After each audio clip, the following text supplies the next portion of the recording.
Millionaire luxury lifestyle in Singapore. What it's like living as a billionaire in Singapore, the most expensive city in the world, where wealthy residents are worth a combined $1 trillion and limited land makes owning a house the ultimate status symbol. Singapore is the most expensive city in the world for the fifth year in a row, according to a new report from the Economist Intelligence Unit. Highlighted in the hit 2018 film, Crazy Rich Asians, the city is home to about 44 billionaires. These super rich people spend millions to snap up the island's few single-family homes in secluded, ritzy neighborhoods like Orchard Road and Holland Village. From attending elite private schools to mingling at exclusive members-only social clubs, here's how Singapore's richest spend their time. Singapore, an island city-state off of southern Malaysia, was just ranked the most expensive city in the world for the fifth year in a row. According to a new report from the Economist Intelligence Unit, the top spot was a three-way tie between Singapore, Paris, and Hong Kong. The city of 5.6 million people, nicknamed the Lion City, is home to about 44 billionaires and many more multimillionaires. Its wealth was the backdrop for the hit 2018 film, Crazy Rich Asians. Here's what it's really like living in Singapore as a billionaire. Singapore is one of the richest cities in the world. The island city-state off of southern Malaysia has a population of 5.6 million and the total private wealth of its residents amounts to $1 trillion.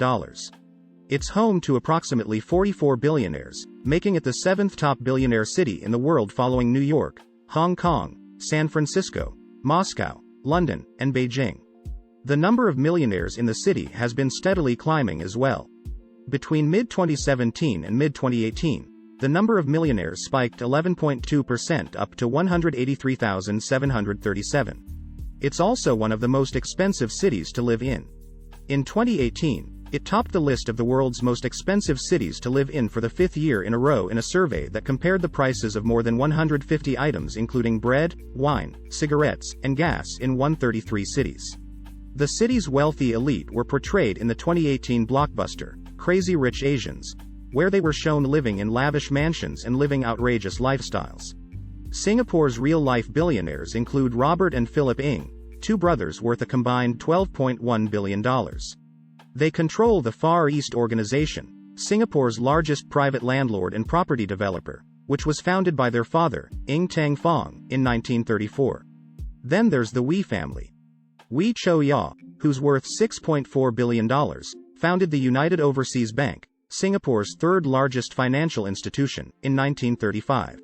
His son Wee Ee Chung is now chairman and CEO of the bank. According to the South China Morning Post, Singapore's ultra-wealthy rely on tight-knit connections and intermarrying among the richest families to maintain their wealth. For this upper crust, the most coveted homes are called landed properties, which means the residents own the tract of land, not just a condominium within a building. Owning a piece of land in Singapore is certainly a privilege, as land is the most precious resource in the city-state, Christine Lee, a senior director and head of research for Singapore at Cushman & Wakefield Inc., told Bloomberg. Over the past 5 decades, land prices have appreciated significantly. This has fueled wealth creation for older generations. Owning a landed property is the ultimate status symbol for the well-heeled in Singapore, Lee added. The most exclusive of these homes are classed as good-class bungalows, which are houses that typically have at least 15,000 square feet of living space.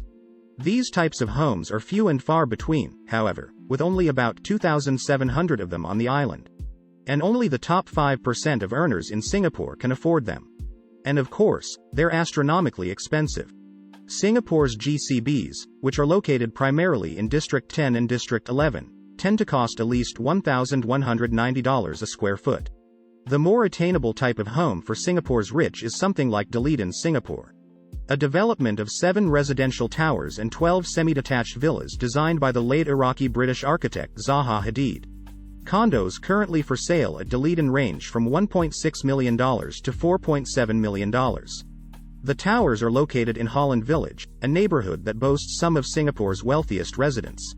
In Holland Village, the single-family homes are tucked away between dense foliage and protected by gated entrances.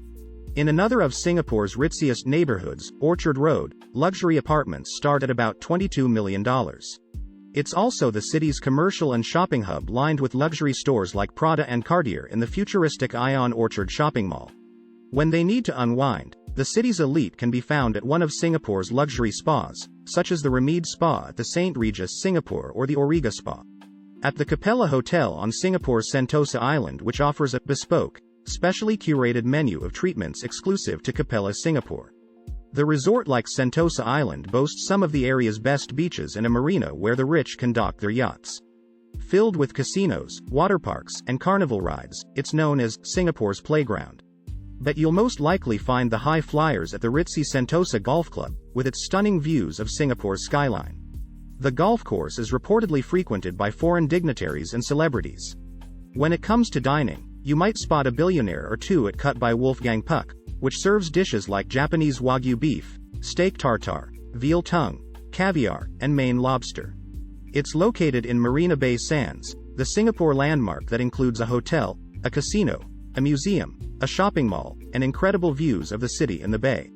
Other popular dining spots for the wealthy include Waku Jin, which serves a 2 Michelin-starred, 10-course Japanese-European tasting menu, and Tongla Private Dining, which sits in a revolving tower overlooking Marina Bay and serves dinners in private dining rooms that range from $78 to more than $250 a person.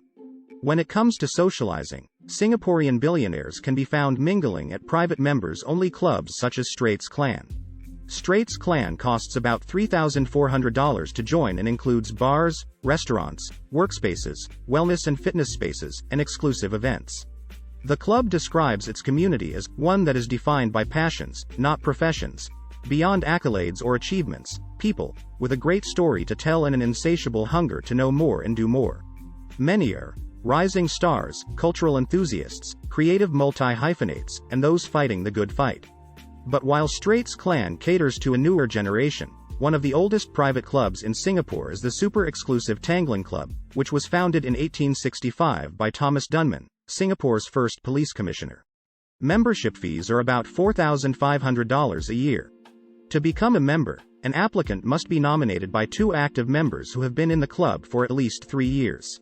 The average wait time to join Tanglin is 10 to 15 years. If they're not educated in the US or England, the children of Singapore's elite most likely attend one of several schools in the city. One of the most prestigious is the Anglo-Chinese School, founded in 1886, where tuition can be as low as $3,250 a year for residents and up to $22,000 for foreign students. The School for the Well-Heeled is known for turning out many of Singapore's top leaders, entrepreneurs, and athletes. Another one of the oldest and most prominent schools in Singapore is Raffles Institution, founded in 1823. Fees are about $2,700 a year for Singapore residents and about $18,700 for non-residents. Like, comment, share and subscribe to my channel.